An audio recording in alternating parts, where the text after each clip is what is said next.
One Pride, what up though? It's your boy T.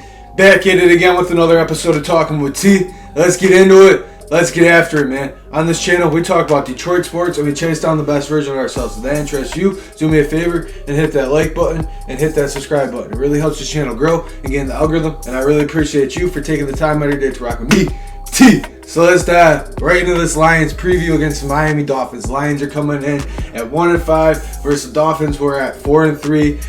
They got Tua back. We all know the whole situation with Tua, but I'm gonna get into it anyways in case you've been missing out on what's happening with Tua Tagovailoa. Earlier in the year when he played the Buffalo Bills, he got hit pretty hard in the head. It was all wobbly, got up, linemen were having to pick him up. It was a scary situation. He was walking off the field, fell a little bit, but then he was cleared and he went back into the game. Probably shouldn't have went back into the game. And the following week, they're playing Thursday Night Football against the Cincinnati Bengals, and he took a vicious hit to the ground.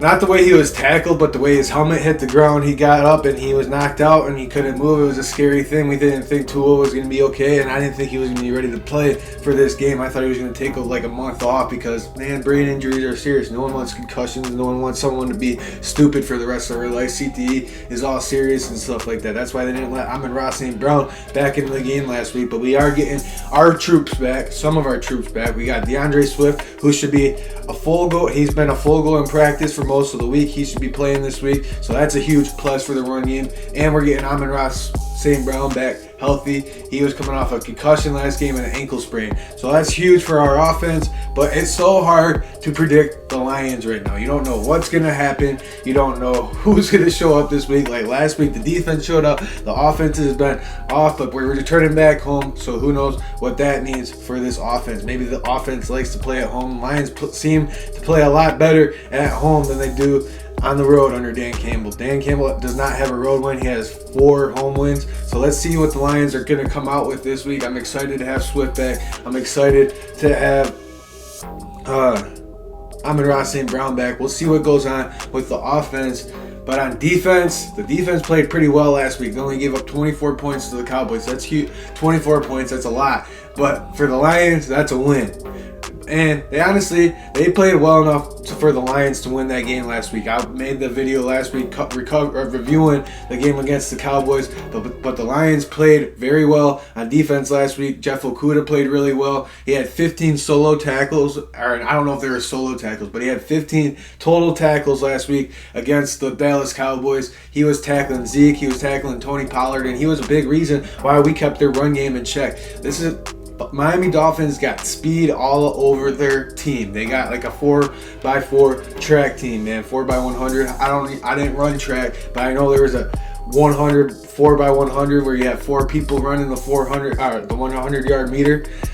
They got Tyreek Hill, who is, we all know, one of the fast, if not the fastest guy in the league. Then you got Jalen Waddle, who might be competing with him as the fastest guy in the league. We have our guy, Jamison Williams, who's still we're probably going to have him back within the next month. I'm super excited to see him. I can't wait till he comes back. I like watching speed. I love watching guys just run away from people on the field. It's fun to watch, but that's going to be a huge task for the Lions. Without Tracy Walker, Kirby Joseph did play last week. He played real well last week, but he did drop a few picks. But Deshaun Elliott, he's been on the injury report list all week, and he has not practiced with a finger injury. So our safeties might be a little banged up. Their safeties are banged up. They just put one of their safeties on IR.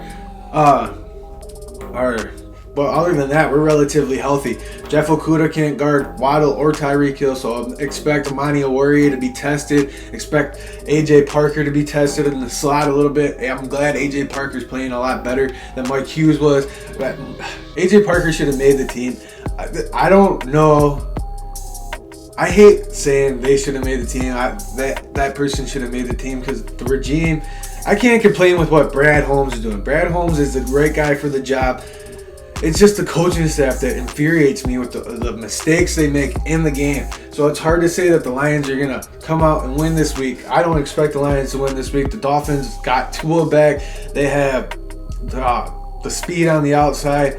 And I don't think our offense is going to be able to compete with their offense. It's going to be another shootout, I'm expecting, because the Lions are back at home. We got Swift back. We got Amon-Ra St. Brown back. Our offense should be explosive like it was in the beginning of the year. but it's going to be a shootout, and I'm expecting the Dolphins to pull away.